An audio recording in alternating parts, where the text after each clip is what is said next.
So the patient blood management project started in 2014. I'm going to talk about it a little bit, but since that time, we've done kind of an overhaul of the transfusion process in the hospital, and I'm going to talk about that a little bit. But this is kind of part of that. Hopefully, a lot of you none of this is new to you. Some of it's review, but these are some of the things that we felt are overwhelming, just educational issues that need to be addressed, and so this is kind of just ongoing education.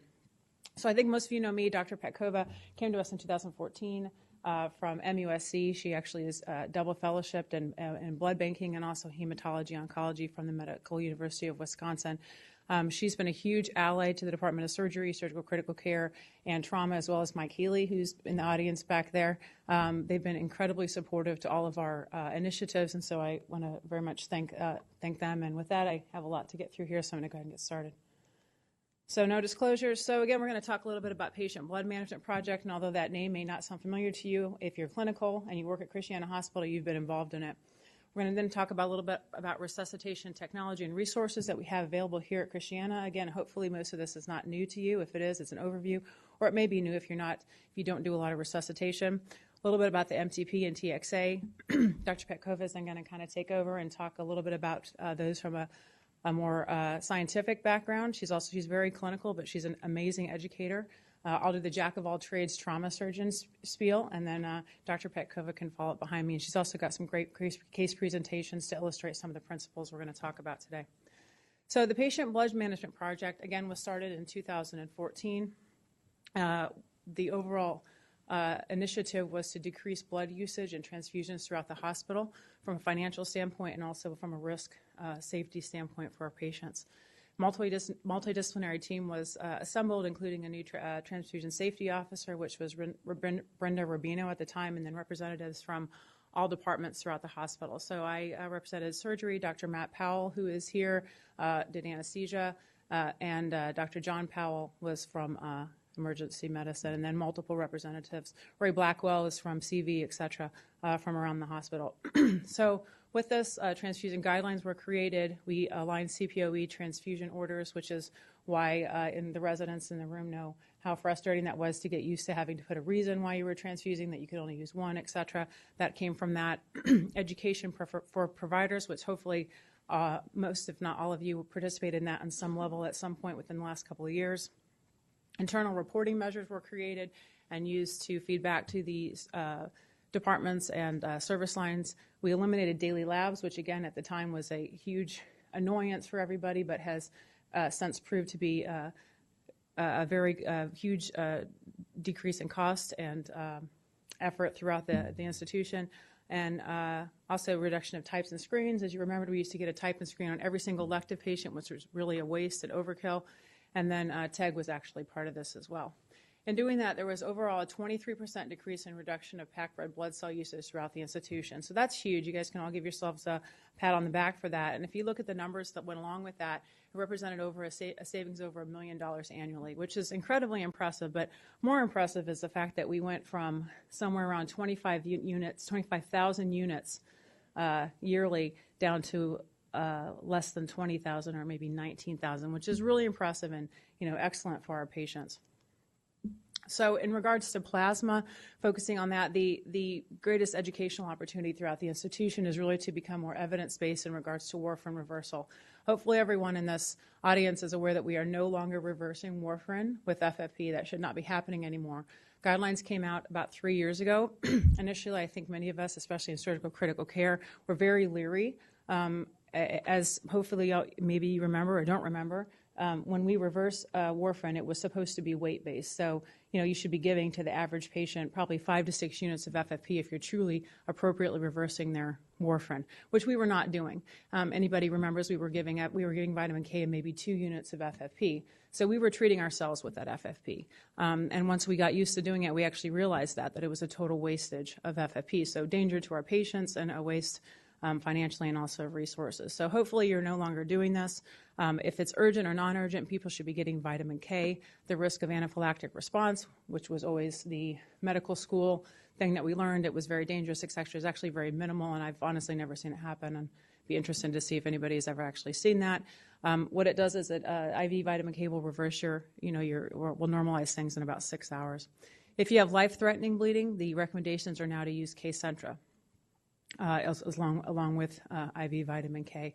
And again, the benefit outweighs the risk in regards to volume, complications, et cetera.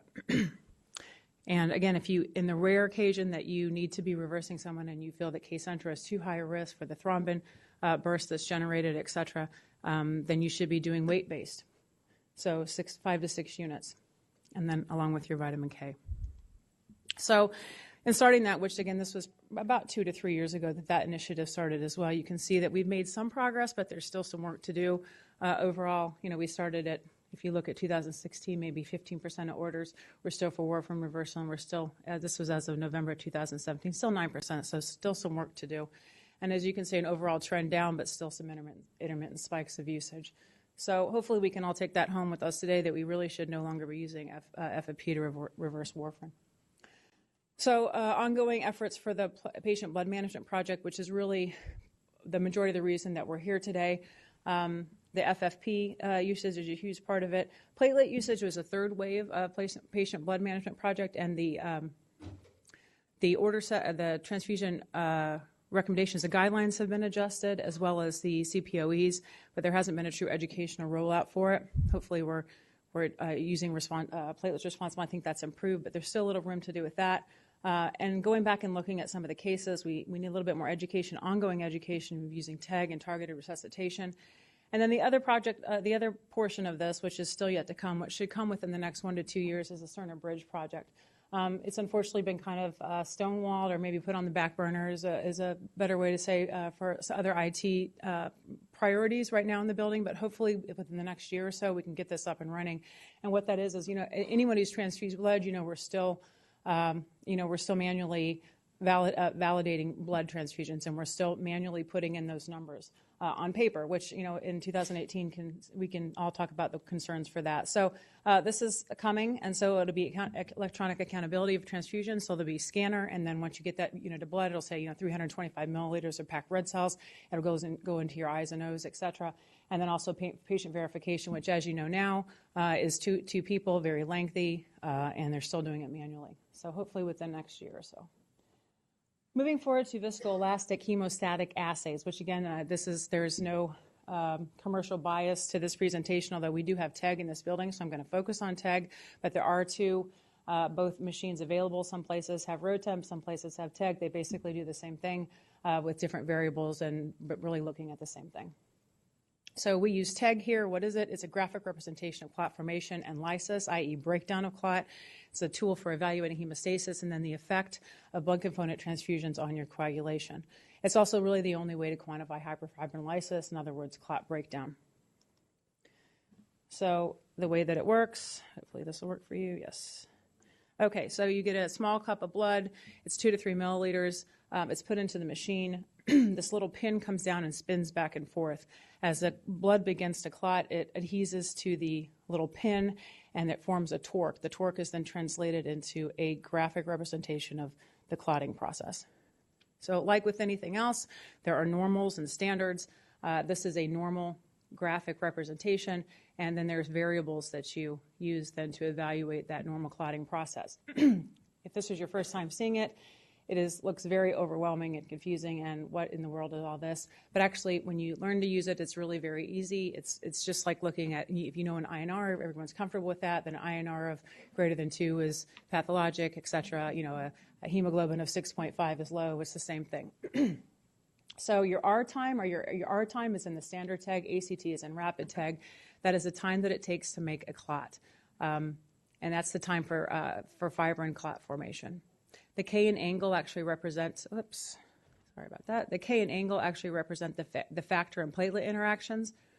The MA represents the actual strength of the clot and represents your platelet function, which again, viscoelastic technology is really the only way to evaluate that. We don't have that with any other modality.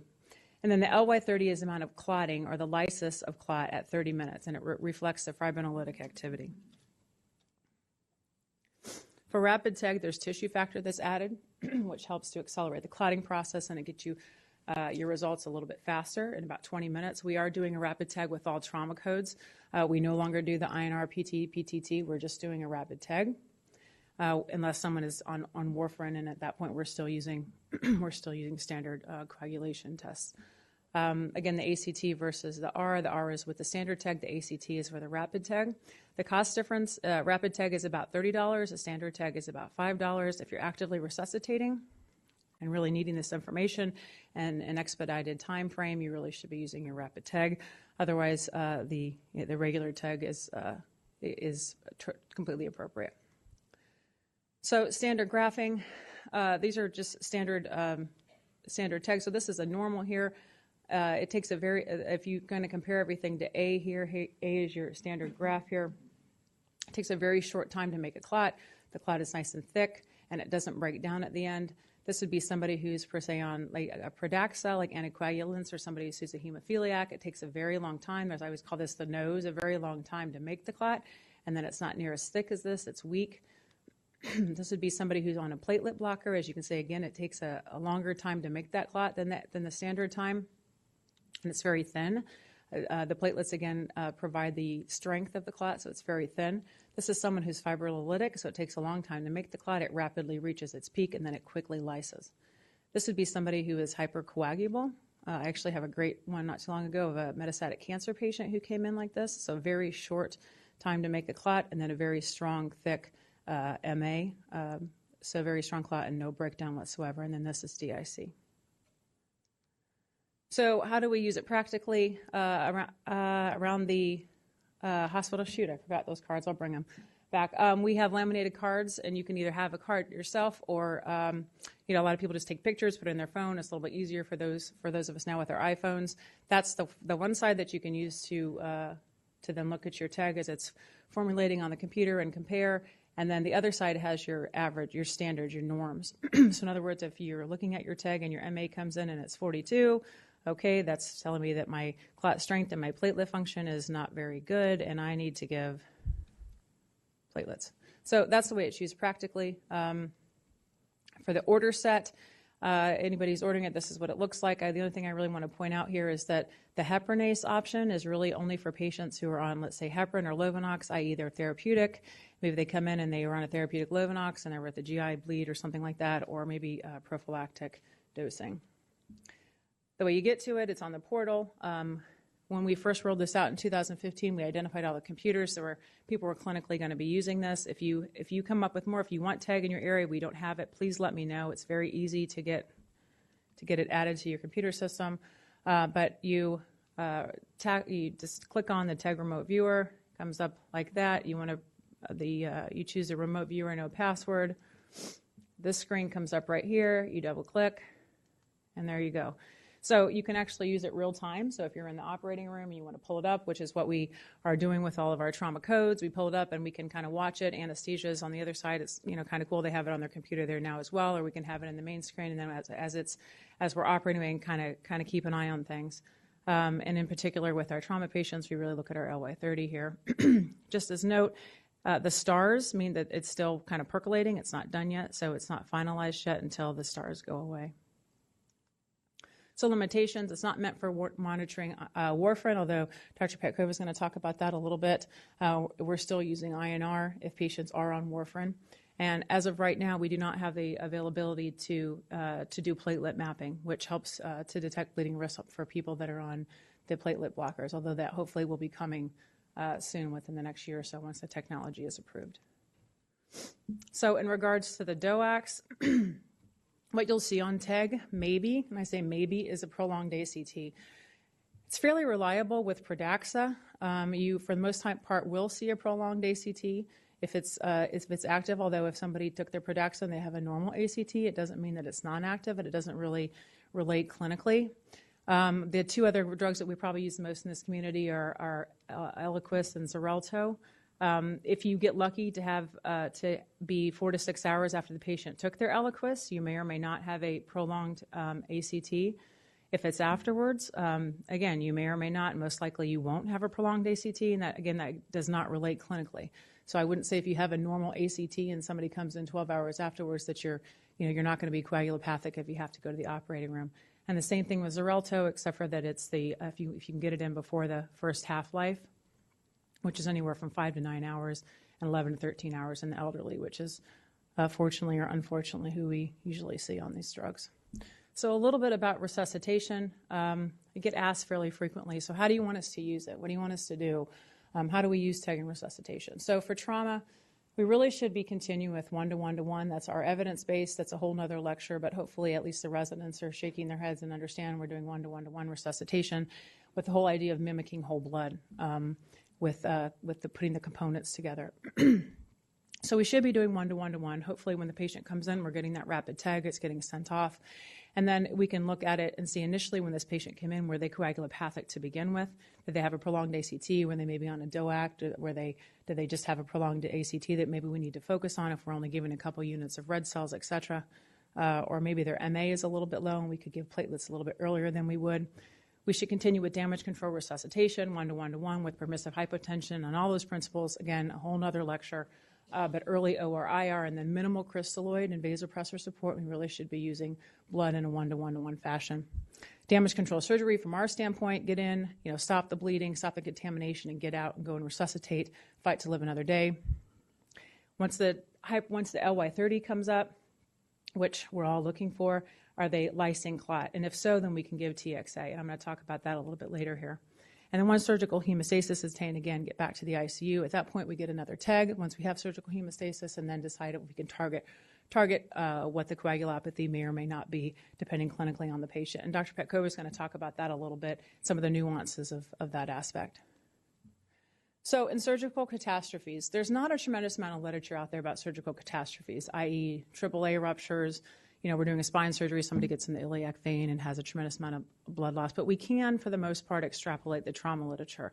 And majority of people are saying that we really should be doing 1-to-1 resuscitation in these events. So if you have a ruptured AAA, rather than ordering 6 units of red cells and getting 4 units of FFP once we get to the ICU or et cetera, that really is not mimicking whole blood transfusion. In fact, you're probably making your coagulopathy worse, if that makes sense. So if you're not doing a whole blood 1-to-1 resuscitation, then you use 6, and then an hour later we give 4 of FFP, what is that doing to your coagulation factors? And that's really hard to determine. So which is why the recommendations are really, when you're doing massive transfusion, for any reason, you really should do 1-to-1-to-1. Again, low volume crystalloid, the literature has supported that for years now. And then once you're hemostatic, in the same way as trauma, a TEG. For moderate blood loss, i.e., 2 to 3 units, selective transfusion. Nobody's saying that if you need 2 units in the middle of a case that you need to definitely give 2 of FFP, but you should think about it. And on the surgeons, if you're on the field and it is oozy, it's coagulopathic, ask for a TEG. It's very easy to get. You can pull it up and use it. It's technology that we have, and we really should be using it if we have it. And then consider FFP if you're still hypotensive, et cetera, depending on what the patient's comorbidities are, et cetera. And then again, once you have surgical hemostasis, get that TEG and see how things are looking. A surgical catastrophe for me may be different than ENT. If you have a very oozy neck on a thyroid, that's a surgical catastrophe if you lose an airway, right? So, if that's happening intraoperatively, ask for a rapid TEG. Anesthesia can send that off really quickly, and then you could see maybe your MA is a little bit low. Maybe they have poor platelet function. Maybe they need a little cryo or something, But very useful, and I think technology that we could be utilizing a little bit more. Outside of the trauma, we're probably using it the most at Christiana in our SICU, and also the MICU is using it a lot more now. It's coming to Wilmington, and we'll be there in July, and the MICU team is very excited about getting it. They're using a lot for their GI bleeds, but we are using it for postoperative resuscitation once people come out to target resuscitation rather than just getting an INR of 3 and then throwing the kitchen sink at them. Again, cirrhosis and liver failure, the GI bleeds, which we've used in the SICU, but the MICU is using quite a bit. Septic patients are hypercoagulable. How can we use this? Well, if you have someone who's, a lot of the literature actually points to the SICU patients in general, overall general surgery SICU patients, not trauma patients, actually being hypercoagulable. So maybe, if you, depending on the situation, you should initiate anticoagulation versus more aggressive DVT prophylaxis, et cetera. We use it quite a bit in TBI coagulopathy. These patients sometimes have a prolonged ACT, and certainly giving some FFP early is going to help prevent enlargement of your bleed. We've used it tremendously in OB. We've had some terrible catastrophic events that we've used TEG very successfully to correct their coagulopathies. Really good saves. They also use a lot of TXA in their postpartum hemorrhage over there. And then coming is platelet mapping and antiplatelet agents. So I know the Neurointerventional group is very excited about that, so is cardiac interventional once that gets here. But throughout the country, with places that do have platelet mapping, it's being utilized for that. So TEG usage, as you can see here, we had close to 500 codes last year. We do get rapid TEG with every code. As you can see, we probably have a little opportunity for more usage throughout the building, with only a total of 1,200 or 1,230 or so in 2017 of rapid TEG. So I'm going to transition a little bit and talk about the MTP. In 2015, we actually overhauled the MTP. So prior to that, anybody that was around, when you ordered an MTP, it came with just FFP, cryo, and platelets. And the red cells were ordered separately. So we found out when we were doing our massive transfusions that all our ratios were off. So we overhauled it was very difficult to keep up with ratios. So we overhauled the MTP. So what comes in it now is you'll get six of red cells, 6 FFP, and a 1 6-pack of platelets.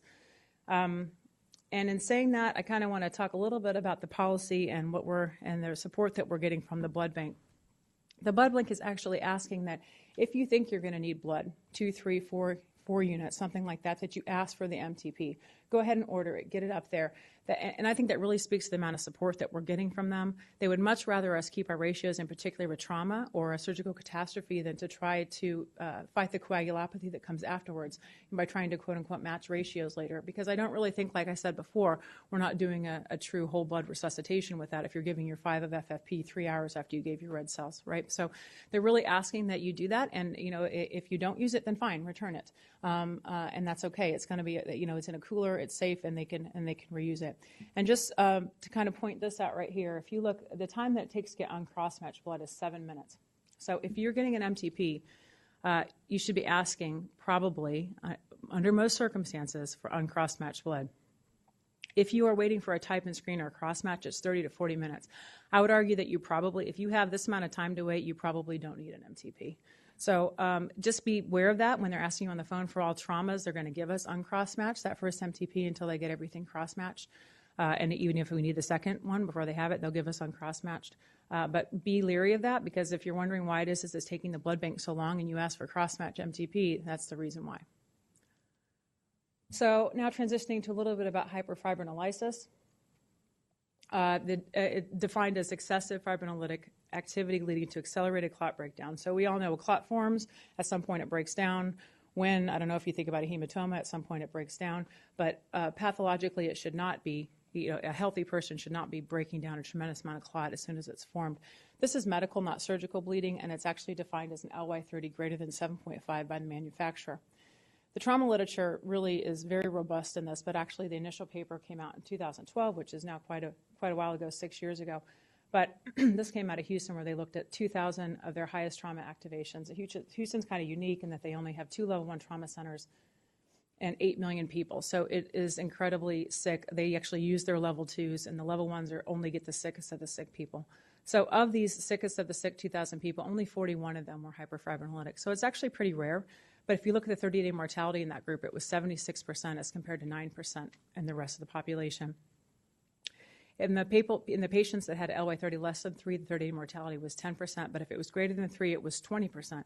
And then they found actually a breakdown at different levels here of LY30. And if it was greater than 4%, the mortality was 35%. LY30 greater than 5%, 58%, and then LY30 greater than 15%, the mortality is 81%, which makes sense. If you're lysing 15% of your clot in the first 30 minutes that it's made, you're probably not in good shape. And so those are the numbers that we actually are using in general in trauma, is that 3% for giving TXA. What is TXA? It's an antifibrinolytic agent, and it acts by binding plasminogen and blocking the interaction of plasminogen with fibrin, therefore preventing clot breakdown. So the data from this really came out of the CRASH-2 study. So I think hopefully most of the surgical residents have heard of this. This is kind of old news now. It's 2010. It was theoretically a gold standard prospective randomized placebo-controlled trial, 20,000 patients, but 274 hospitals in 40 countries. I would argue I think it's hard to keep control over that situation, but nonetheless, huge N. And what they did is they had people that felt that they were in risk of hemorrhagic shock. So they had a heart rate greater than 110 and systolic rate less than 190. They used their clinical judgment, and if so, they're randomized to either get TXA or placebo. So long story short, what they found is that TXA significantly reduced relative risk of all-cause mortality by 9%. If it was given early, within the first 1 to 3 hours, it resulted in a 21% reduction in risk of death, which hence explains the huge, spread of fire throughout the trauma community to give TXA. We don't give it after 3 hours because there's maybe some data that says that it's increased risk of death due to bleeding, so therefore we try not to give it late. They also did a post-hoc analysis and found that there was really no difference in thromboembolic events. The MATTER studies came out of the military data, and what they found, again, with using TXA, that there really no difference in thromboembolic events and no increase in PE-DVT. Tremendous amount of literature that's come out. This is the initial literature, but and then there was a Cochrane database analysis that, again, said it's pretty effective for preventing blood loss in surgery and reducing transfusion, and there really is no significant associated increase with vascular occlusive events. So is it safe?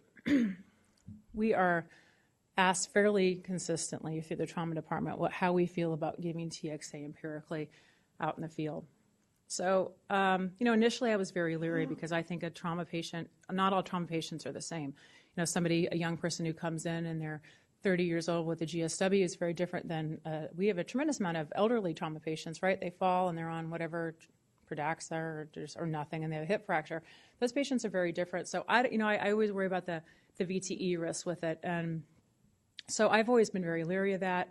It's being used everywhere. The CRASH-2 study woman trial is kind of a very similar as far as the way that it was in multiple countries, huge N number in the OB population where they're using TXA for postpartum hemorrhage. They use it for menorrhagia. The spine surgeons are using it.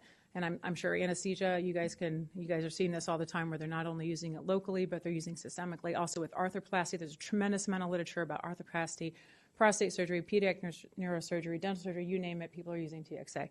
Relatively safe, I believe. I went to a conference in 2 years ago at Cornell where there was hematologists from all over the world, and everybody pretty much said, yeah, it's pretty safe. So I kind of felt I was kind of leaning towards, maybe it is pretty safe to give on the rigs, maybe it's okay, like what's the downside to it? But then this literature started coming out in 2015, this actually published in 2015, about 3 different phenotypes of hyperfibrinolysis, or of fibrinolysis. And so this actually comes out of the Denver group. They looked at 200 very sick patients. Their codes, ISS of 20% mortality within the group. And when they looked at fibrinolysis, they kind of broke it down into 3 different phenotypes. There's hyperfibrinolysis, which is what I've been talking about with the LY30 greater than 3%. Physiologic fibrinolysis, which hopefully that's kind of normal. What we're sitting at is a very small amount of your clot breaks down, but that's relatively healthy, with the numbers being as you see here. And then a total fibrinolytic shutdown, which means you're absolutely not lysing any clot, you're super hypercoagulable, everything just kind of shuts down. And what's interesting here is out of 180 patients, 115 came up with this phenotype right here. So again, of those patients, 18% physiologic, 18% very, very sick, hyperfibrinolysis, and 64% in this shutdown.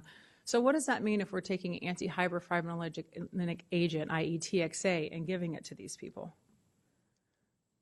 So what they found was that when they looked at their data, when they compared it to mortality, that the shutdown patients actually had the second highest mortality, and not insignificant, almost 20%. And when you looked at the amount of resources that they used the second amount, and also fairly significant amount of resources in comparison to hyperfibrinolysis. So not as much, and we know these are very sick, and these people have a high mortality, et cetera, but that's not nothing right there, concerning. So then they took their data and they put it together with 2 other institutions, and when they combined data, they found the same thing. So of these patients, the greatest amount of people were in fibrinolytic shutdown, and the mortality was, again, second highest behind hyperfibrinolysis. So it pretty much validated the initial data. So what does that mean? And so I think for me it's kind of concerning. And this study came out of Miami, which I think was very brazen of them to actually publish this. So apparently at the time they did not have a tag in the trauma bay, and they were giving TXA empirically as per the CRASH-2 guidelines, less than 3 hours in assumed hemorrhagic shock. And then once they get up to the SICU, they were doing a tag. So they had 218 patients like this, and they started looking at it, and they found that 64% of the patients when they got in there were in shutdown. So the shutdown patients had lower systolics, worse base deficits, they used more product, and actually they had gotten more TXA. So is it chicken or egg? I don't know. It seems to be an independent factor. Either way, I think just some of the data from there. But either way, I think, we read right now our policy says that we give TXA for LY30 greater than 3%, and I think we're going to stick with that. I think we could probably have some conversations about austere environments, maybe very lower Delaware, where it's going to take them a while to get here. Maybe there's a thought process on a very sick patient, but in general, I think if you have the technology, you should be looking at the LY30 before giving it empirically in trauma patients. Again, this is trauma patients. This does not extrapolate to spine or arthroplasty or OB or anything else, just trauma. So before I transition, let Dr. Petkova come up here. There is a little bit of change coming, just to give you guys a heads up. As I said, right now, the TEG remote viewer is on the main screen. TEG has come up with a little bit more user-friendly interface, and so this will be coming. It's a TEG Manager website, and it's going to either be deployed via Citrix or it will be on the home page. And you will now sign into it with your 801 number. I don't think we're going to be able to get single sign-on, but we will try. And then from that point, it's a little bit easier to use. You can either just search by the patient, the MRN, or you can select today, and then the most recent ones will come up, and it'll kind of look like this. And so that'll be coming along with some more training, and then we're going to be getting individualized 801 numbers so that there's a little bit more accountability with who's using the system. So in saying that, I'm going to transition over to Dr. Petkova. Thank you very much.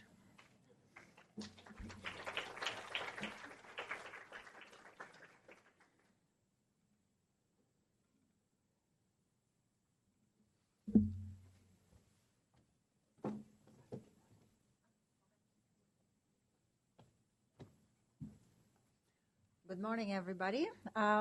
Pleasure to be here with you. Before I go with a few cases, I would like to introduce, we have a new transfusion safety officer, Dana Morrison. She is filling in the relatively big shoes of Brenda Rubino. I'm sure she will do a fantastic job. She will be the one harassing you when you order blood inappropriately. So, hey, Dana. Now, to go over a few cases, I actually have a few introductory slides, too. And sorry, I'm really bad with technology, so bear with me. This is how the machine looks. You already saw from Dr. Sixta. This is how it can be presented in a less impressive way than what she showed, but you have the cup that's actually rotating and the pin going down. And once you have the first strand of fibrin starts to form, you start seeing the curves that she talked about. Now, this is something that we're not going to get, as it turned out, at Christiana. They went after the iPhone, I guess, nomenclature, the tag S6S. We're not going to get that one because it is only licensed for CT surgery and cardiac procedures. And so I don't know if it's worth it, but it is much simpler tool to use because, as you can see, it's a microfluidic assay.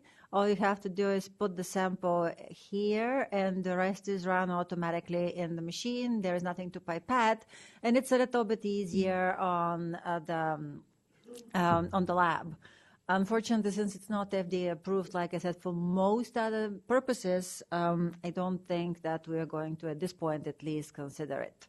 So this is how the curve looks. Dr. Sixta kind of already went over it, so I'm not really going to go over that slide at all. And here is the back of that card that actually she showed you. It tells you what the tag values are, what the normal range are, describes them a little bit, and then you tell them what tells you what it is due to, and essentially what you may need to give. I'm not going to mention at all this G value. Nobody ever looks at it, but it's a composite that measures actually, I would say that the torque of the system. That's how it's measured. It's actually a force. And it's calculated based on a formula from the 60s, from the maximum amplitude. I don't think that there is any literature specifically on it. So this is how platelet mapping would look and what it can do for you. Now, part of it is it can tell you how the platelet functions on their own, but it can also differentiate within, let's say, the alpha angle or the maximum amplitude, what is the role of fibrin I know what is the role of platelets. So if you're not sure if you need to give cryoprecipitate or you need to give platelets, that type of curve would actually give you that answer. And it would really build the two curves at the same time. So you'll start seeing this curve being built and this curve being built, and so you know which one you may need to correct. So a little bit about the differences about rapid and the standard kaolin activated tag. You can see how the curves look overimposed to each other. The rapid starts much faster, and it also doesn't really allow you to calculate K time or the angle because it goes up so fast. And this is your classic rapid tag. Now, there are differences in the times. This is specifically for Christiana. When it's received in the lab, how it's processed in the lab, and when you can start running it. So you can see the composite is not very different between the kaolin tag and the R tag. The biggest difference here is actually between the heparinase versions of both assays. And so if at any point you think that the patient, you know that the patient is not on heparin, please don't order that. It doubles the time to reporting. So what are the other kind of more biologic differences between the two assays? Warfarin effect is not measured very well by any of them. The first two papers actually deal specifically with that. And seems that the rapid tag may be a little bit more sensitive to the warfarin effect. But they're not designed to pick up what's maybe clinically insignificant, and an INR less than 2 is probably not clinically significant, and so they're not very good at measuring it. It's probably a good thing because you don't want to muddy the water, so it's something you don't need to address anyway. Coagulopathy of liver disease I'm not going to talk about. Suffice to say that there is no good assay to measure it. Patients who have INRs of 2.6 may be hypercoagulable and present with a clot, and vice versa. TAG is not a good way to measure them, measure the coagulopathy of liver disease either, but can reassure you if it is normal that you don't need to correct anything. There was a study in 2016 that looked at liver disease patients undergoing liver biopsy measured by TAG or standard DIC type of panel. The TAG arm received significantly less blood product, and there was no difference in bleeding outcomes. The effects of DOACs, it is true it depends when you measure them, but the rapid tag seems to be more sensitive to detecting the 10A inhibitors, rivaroxaban, pixaban. Dabigatran is obviously a thrombin inhibitor, so it will be probably best picked up on the kaolin, on the regular tag, but the rapid will definitely also pick it up. Now, if you want to know if there is a DOAC in the system, for the bigatran, you can do a thrombin time. It will be prolonged if there is any whiff of the bigatran in the patient's bloodstream. It doesn't tell you if it's clinically relevant, therapeutic, or anything like that. For the 10A inhibitors, you want to do a 10A activated assay. It is not calibrated for them. It is not going to tell you if they're therapeutic or not, but it is going to tell you if there is anything in. We use it for people who may be saying that they've been taking their drugs, but we suspect they have not. And again, it's better if you do it within the first 2 to maybe 4 half-lives of the drugs. Storage effect is something that I wasn't familiar with it. I found it a bit incidentally. If you forget that sample sitting either in the ED or in the lab, don't run it. It becomes more hypercoagulable, so it is not going to give you reliable results. After the first hour or 2 of storage, the results become, in my opinion, not reliable enough to manage patients based on them. All right, with that, the first case. So this is a young woman, appears to be in her 30s, brought as a trauma code. Bystanders actually saw her leaving her vehicle and walking onto 95, hit by a truck. She was intubated on the scene. In the ED, she was hypotensive, tachycardic, tachypnic, lost pulses a few times. So this is the first. This is an ACT. This is a rapid tag, so you have ACT. This is the first curve that you get. and I don't have access to, how the curves are built. This is the final product. So if you remember from Dr. Sixta's presentation how the curves are supposed to look, this is maybe hypofibrinolysis, maybe still a DIC. You wouldn't be able to tell. Either way, her lytic phase is obviously significantly prolonged. Here it comes. And so what should we do here? You can give her tranexamic acid. Dr. Sixta kind of went over that literature a little bit. She's in DIC, so stop CPR. I was running out of smart answers, so I put a stupid one. You can start heparin because she does look hypocoagulable. That doesn't make any sense. I mean, she's actively bleeding. Or you can initiate massive transfusion support. And there is no right answers here. Most of the cases are actually real. All of the curves are real. Some of the cases are modified because this is not something to say, well, we should have done something differently, just how we approach these situations.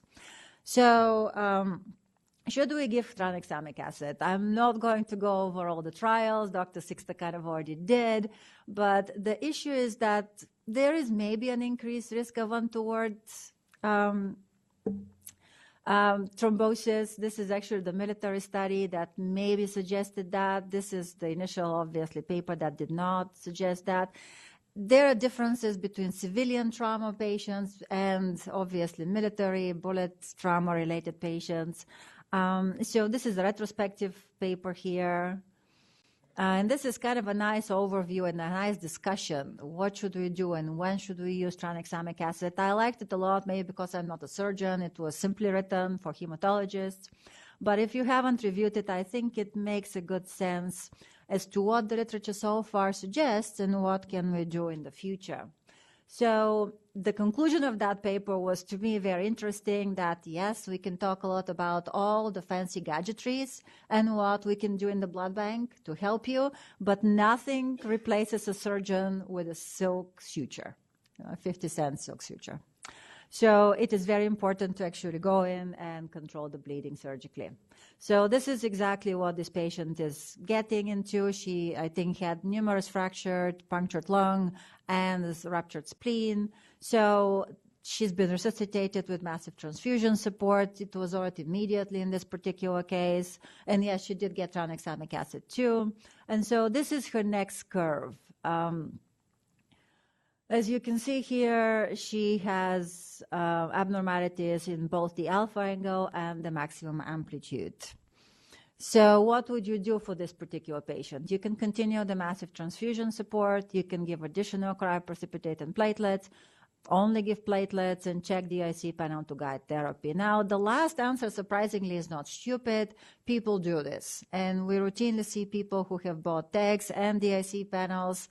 They're kind of congruent. They don't really suggest anything different. So I'm not sure if maybe people were in a hurry and one test was not being reported and why both were ordered. But as Dr. Sixta said, just get a tag. PT-PTT are probably less reliable than a tag when it comes to guiding transfusion support. And honestly, there is no good literature on them either. And the few comparisons are in favor of tag. So in this case, I would say that you need to give the patient a little bit more cryoprecipitate and platelets. You can give platelets only, but because the angle is also low, I would go for both. In addition, you should continue the massive transfusion support, and that's a point that I always make. You should correct the coagulopathy as much as you can, but in the meantime, you need to continue providing everything else that the patient needs. Now, I wanted to make a point about the cross-matching and all of that. The cross-matching does not mean that we mix always the patient sample with the units, etc. The vast majority of patients do not have alloantibodies, and they get electronic cross-match, which is instantaneous. So there is really no delay in cross-matching once we have the type of the patient. Now, oftentimes we cannot give you cross-match blood because we ran out of that type, let's say. And this particular patient was Rh positive. We knew that. Well, sorry, negative. And yet when we ran out of Rh negative units, we did convert, and that's part of our protocol, to Rh positive. Although she is in childbearing age and she did develop an anti-D after that, the number of units that she consumed was more than what we have in storage, and we have a lot. So we'll continue to support with the massive transfusion packs. In addition to that, the tag should guide you what else the patient may need. So this is how her curve looks after she's done with all the surgeries. She is back in the SICU, and as Dr. Sixta said, your protocol actually dictates that you should get another tag, and that's how it looks. So what do we do now? Should we continue massive transfusion? Should we give her intravenous fluid? Should we check the IC panel? Probably none of these. So this is a little bit later again, and I'm not sure why this was done. Actually, I have a suspicion why it was done. Because somebody counted the number of platelets, FFPs, that she's received. And this is something that we sometimes get asked about. Now, let's say the patient in this case is already resuscitated, she's stabilized. Should we go back, calculate the ratio, and try to get it as close to 1 to 1 to 1? There is no literature on this approach. And the point that I was trying to make here too, and maybe I should make it earlier, the 1 to 1 to 1 ratio has been compared to 1 to 0.5 to 1 ratio. There is no comparison between 1 to 1 to 1, 1 to 0.8, 1 to 0.9, 1 to 0.75. And so we don't know if that makes a significant difference when it comes to mortality, overall survival, etc. There is no role for correcting the ratio after the fact. I think the benefit of the 1 to 1 ratio comes from the fact that the surgeons thought early on about possible coagulopathy in trauma and started resuscitation with components in addition to red cells early on. So that is the value of asking for MTP up front. You get everything already, so you don't actually need to go back and wonder, well, did I give plasma and how much? In the OR, maybe things are a little bit different because a lot of time people use cell savers, so the red cells are being recycled, and maybe you get better control over what's been transfused. But in a trauma situation, I think it's better to ask for MTP. In the OR, with AAAs, for instance, if you are expecting to use a lot of blood anyway, might as well do it too. It will be easier to get everything available in the OR. So the last point here is, I'm not going to talk a lot about it. Should we start DVT prophylaxis? I recently had to review the surgical literature on that, and I was surprised how many trauma patients actually do have thrombotic complications, without mentioning even tranexamic acid or anything like that.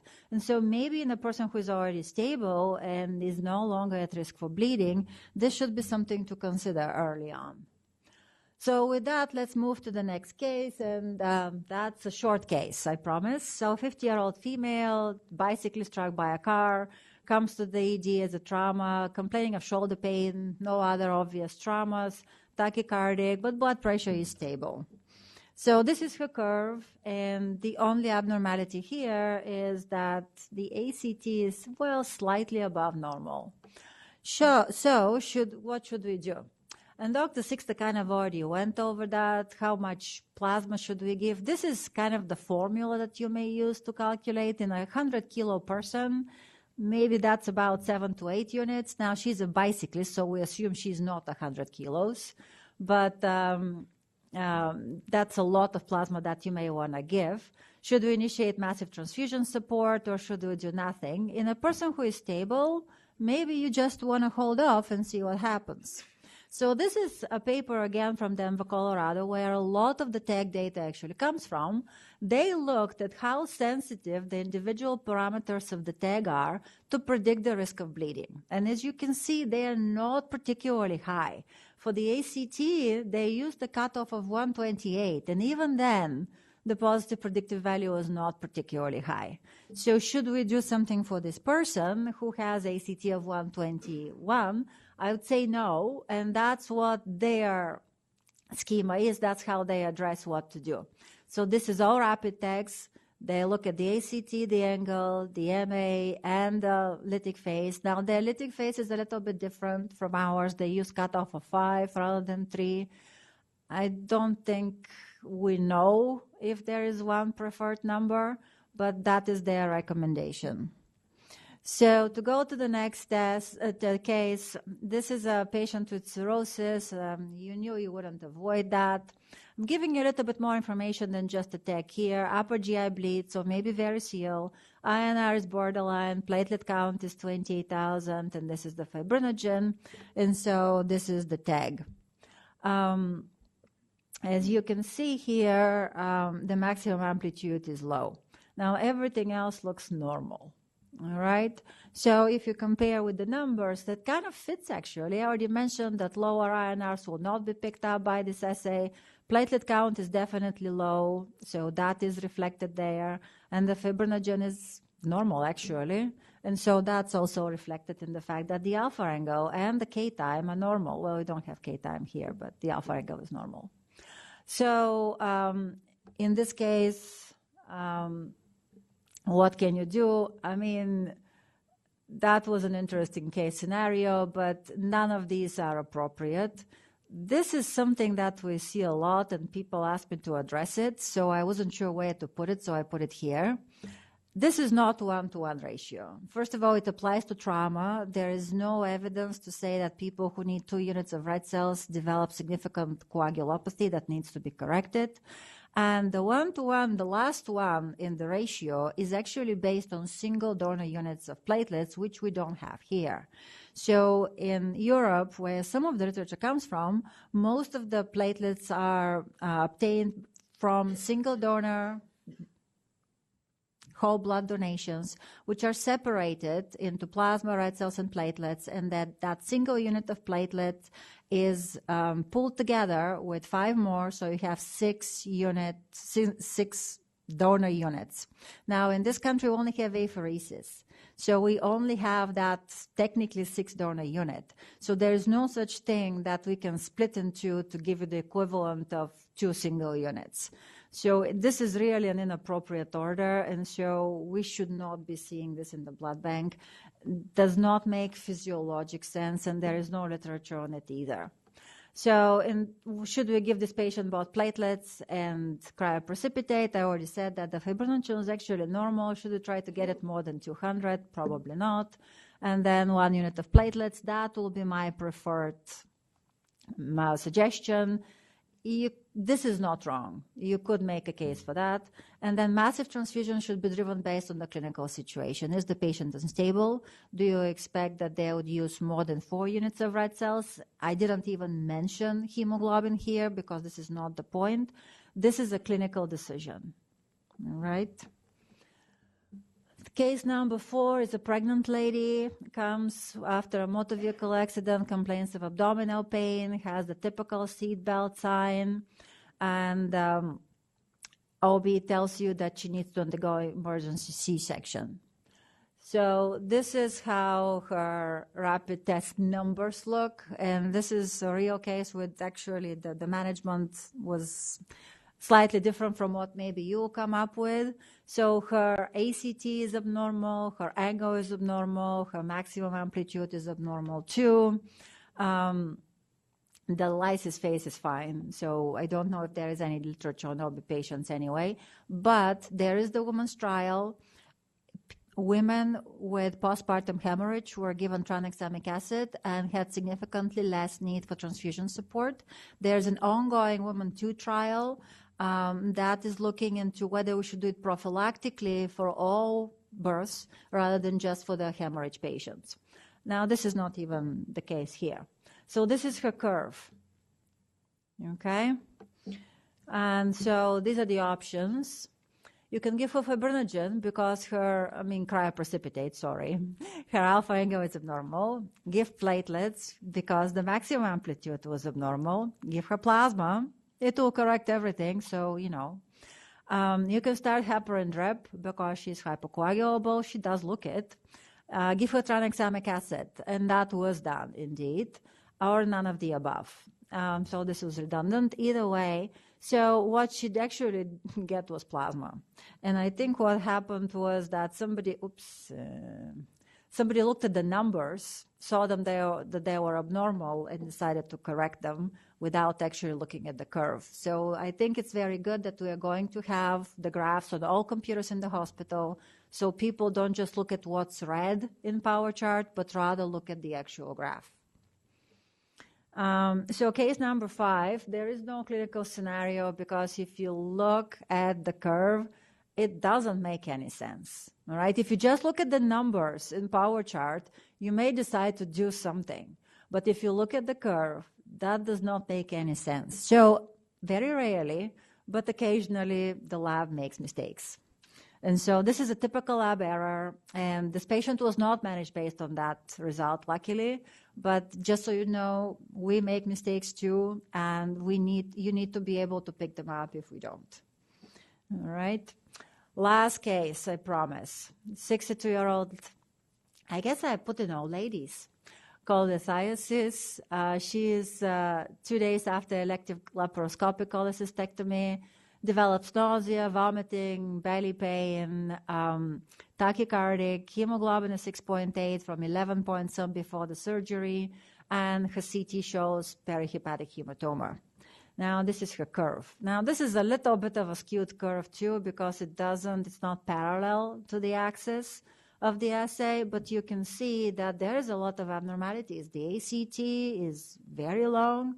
Both the angle and the maximum amplitude are very low. So you would think that she needs plasma, right, to correct the ACT. She'll need cryoprecipitate to correct the angle, and she'll need platelets to correct the amplitude. Well, so I'm not telling you what was done. This is her curve the next morning. It's completely normal. So what are the possibilities that people have, used? 4 units of plasma, cryoprecipitate, 2 units of platelets, 1 unit of platelets with cryo, massive transfusion support, and nothing. She was actually a Jehovah's Witness. She refused all blood products, and the curve corrected by itself. So in a patient who is not actively bleeding, is hemodynamically stable, sometimes doing nothing is appropriate. All right. Any questions? And thank you for your patience.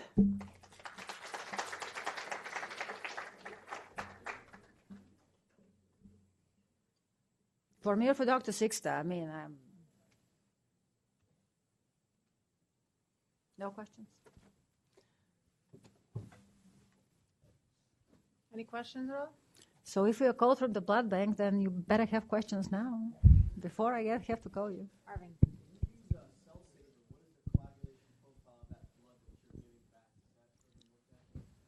Not that I'm aware of. That's a really good question. And that's a very good question, and that's when you really want to do a tag. Yeah. So it's supposed to be washed, and it's supposed to only return red cells. So you can look at it as just red cell transfusion and just kind of use that for your calculation, what else the patient needs. Dr. Mendazzi. Thank you for your talks. They were great. Question, we have 60 years old with macronodular cirrhosis, INR 1.5, platelets 80,000, doing difficult lab chole, have some bleeding about 200 cc. So what you suggest? Give anything? Give platelets? Give nothing? Well, so either you can do a tag or you can actually do a DSE panel and look at the fibrinogen. Liver disease patients are very difficult to manage. There is no doubt about that. The INR is so normal that I don't think that plasma will be helpful. In addition, if you give the volume of plasma that you need, and 1.5 to bring it to 1.2, you'll need, it's an exponential curve. You will need a lot more than to bring it from 2 to 1.5, let's say. So that would increase your portal pressure so much that maybe just increase the bleeding. I would guess that this patient has no fibrinogen, because that's not rare in patients with liver disease. They don't make any clotting factors. And so maybe cryoprecipitate would be the better option for him. It's a tiny volume in addition. So you can, and besides, it not only contains fibrinogen, it also has a little bit of fibronectin, factor 13. It has factor 8, which is not an issue in liver disease. Obviously, it has von Willebrand. So it might be the best option in that particular scenario. Obviously, if the tag doesn't show you that, but if the maximum amplitude is low, then even though the platelet count is 80,000, you may still want to give platelets. Partially, you may have a platelet functional defect, especially if they also have renal disease, which is not that rare in hepatorenal syndrome, for instance. So that might be another option. If you are trying to guess, I would guess on the side of cryoprecipitate. There is a couple of publications on use of Concentra in patients with liver disease. I don't think that data is ready for regular utilization. Okay, thank you. I gave a platelets because no time for sending something. Then I would vote give the patient at least 10 units of cryo and maybe a unit of platelets. Thank you. Any more questions? Somebody else got a question. I do have the TAG little cards if anybody's interested. Thank you, student Dr. Marconi, for getting them from my office. So I'll put them in the back. If you don't need them, you can take a picture. You know, if you don't need them, please don't take them because they're got to get them produced. So just taking a good picture, put it on your phone, whatever. Any questions, concerns, comments? Email me. If you have a computer that you want it on, email me. We can get it like right away. I just have to get in touch with our guy in IT, and he'll put your computer on until we get the new interface. All right. Thank you all for your attention. She's so cute.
$7.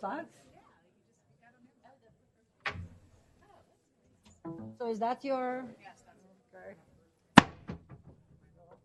Thank you, Bob. Thank you. Thank you. No, they did not. Oh, they did. No. People won't fall asleep. She said they did. Well, they always do.